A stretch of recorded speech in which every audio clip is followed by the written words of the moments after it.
એક વસ્તુ યાદ રાખો, ઠાકોરજી અને સ્વામીજીનું શ્રેયંગ એ સાધારણ મનુષ્ય જેવું નથી, એ તો રસો વૈ સહજ, એ તો આનંદ માત્ર કરપાદ મુખોદરાદિ છે.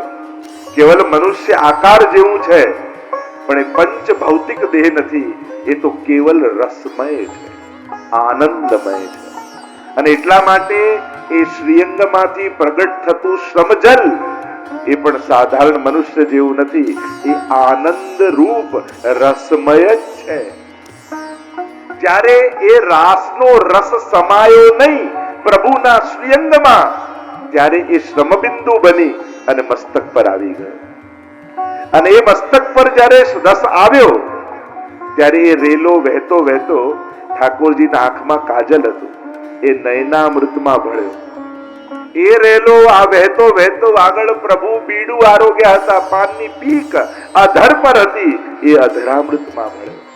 અને રેલો આગળ વધતા વધતા ચરણામૃતમાં ભળી અને જે વહ્યો એ જ શ્રી યમુનાજીનું સ્વરૂપ છે.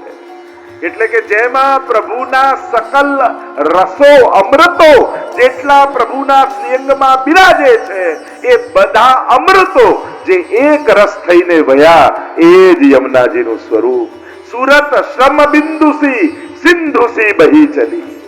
જે 41 પદના શબ્દોમાં કહું તો સુરત શ્રમ બિંદુ, સુરત જે પરમ પ્રેમ, જે પરમ રસ, જે પરમ આનંદ, સુરત શ્રમ બિંદુ એ જ્યારે રસ રાસમાં સમાયો નહીં, ત્યારે શ્રમબિંદુ બનીને મસ્તકમાં પ્રગટ થયા અને પ્રભુના સર્વ અમૃતોને પોતાની સાથે લેતો લેતો વયો, એ જ યમુનાજી. એટલે યમુનાજીના પાન કરો ત્યારે ક્ષણવાર માટે પણ એવો વિચાર ન કરતા કે કોઈ જલ પીવું છું, ત્યારે એવો વિચાર કરજો સાક્ષાત ઠાકોરજીના રસનું પાન કરી રહ્યો છું, સાક્ષાત યુગલ સ્વરૂપના આનંદનું પાન કરી રહ્યો છું. અને જ્યારે એ રીતે પાન કરશો ને, ત્યારે તમારો સર્વાંગ સંબંધ ઠાકોરજી સાથે થઈ ગયો હોય એવા આનંદનો અનુભવ તમને થશે. સ્મર શ્રમ જલાણુભી સકલ ગાત્ર જય સંગમ. એટલે કે આ પાનનો આનંદ શું છે, હજી કદાચ તમે કલ્પના નથી કરી શકતા. એની કલ્પના નથી કરી શકતા કે જ્યારે ભગવાનનો રોમ રોમ સાથે સર્વાંગ સંબંધ થાય, ત્યારે આનંદની કેવી સર્વોચ્ચ અવસ્થાએ જીવ હોય છે. એ જ અવસ્થા કેવલ યમુનાજીના પાન માત્રથી પ્રાપ્તિ છે. એટલે યમુના પાનને કઈ સાધારણ ન ગણતા તમે. હું તો એમ કહું કે કોઈ એક જણાને યમુના પાન કરાવવું એટલે એને આખી વ્રજયાત્રા કરાયાનું પુણ્ય બરાબર છે. કારણ કે સમસ્ત વ્રજનો રસ એટલે યમુનાજી.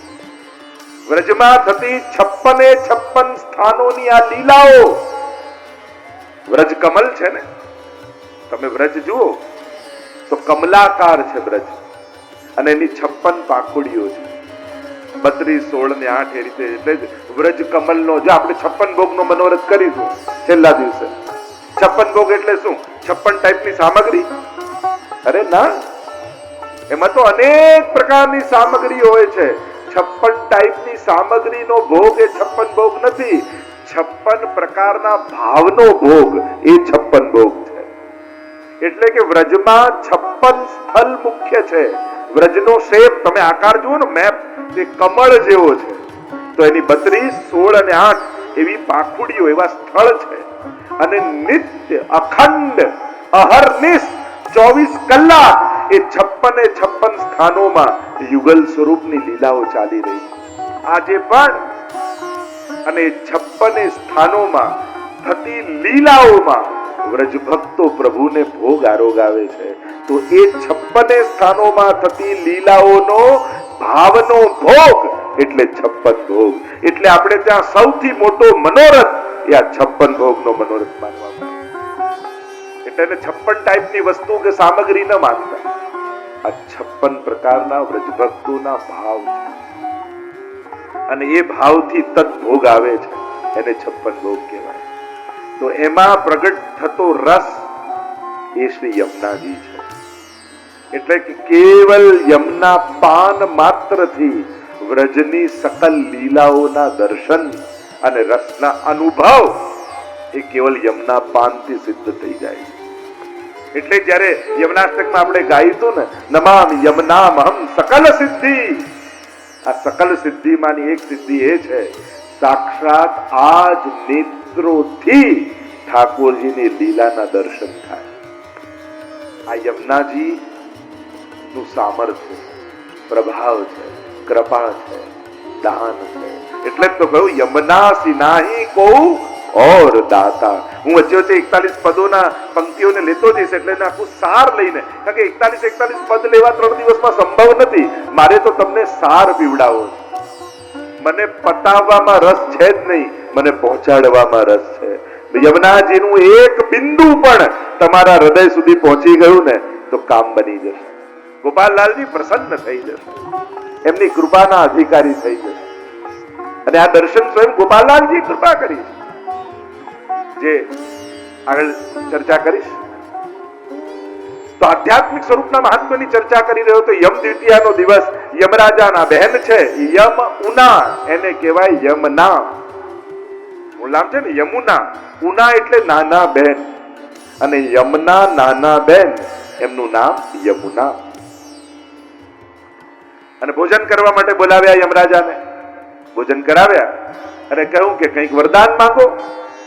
ત્યારે યમુનાજીએ પોતાના માટે નથી માંગ્યું. કોના માટે માંગ્યું? આ સકલ સૃષ્ટિ માટે માંગ્યું, બધા માટે માંગ્યું. શું માંગ્યું? આજના દિવસે કોઈ મારા સ્નાન કે પાન કરશે એને ક્યારે યમયાતના નહીં થાય એવું વચન હે યમરાજ મને આપો.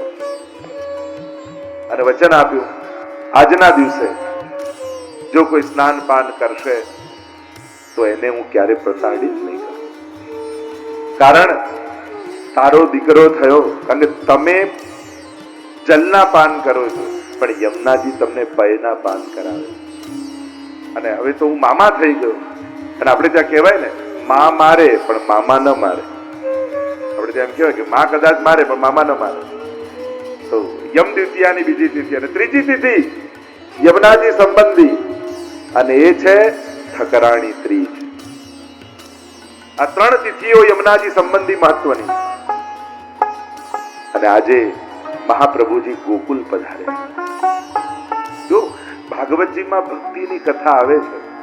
ઉત્પન્ના દ્રવિડે સાહ મૃદ્ધિમ કર્ણાટકે ગતા ક્વચિત ક્વચિત મહારાષ્ટ્રે ગુર્જરે જીર્ણતામ ગતા.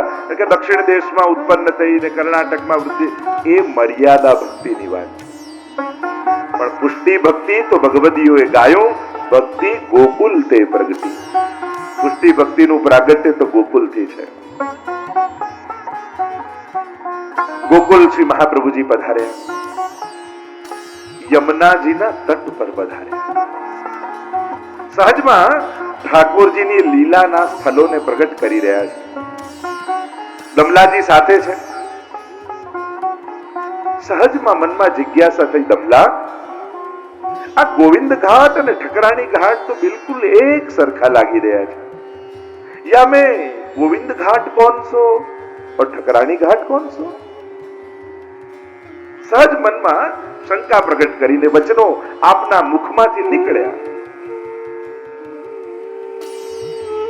અને ચારે બાજુ મહાપ્રભુજી શોભા જોઈ રહ્યા છે યમુનાજી. કંઈક આજે અલૌકિક વાતાવરણ સર્જાયું છે યમુનાજીના તટ ઉપર. કલ કલ કલ કલ બહેતા યમુનાજીની લહેરો જાણે તરંગો ઉઠાવી રહી છે. શુક મયુર અને હંસ સુંદર કલરવ કરી રહ્યા છે આજુબાજુ. ઘણા વનો અને એના વૃક્ષોની ઉપર ઉગેલા પુષ્પો જાણે ખરી ખરીને યમુનાજીનું પૂજન કરતા હોય એમ પુષ્પો ખરી રહ્યા છે યમુનાજી પર. માનો યમુનાજીની લહેરો લહેરો નથી પણ જાણે ભુજાઓ છે, એમાં પહેરેલા કંકણોના મોતીઓ ચળકી રહ્યા છે, શોભાને નિરખી રહ્યા છે.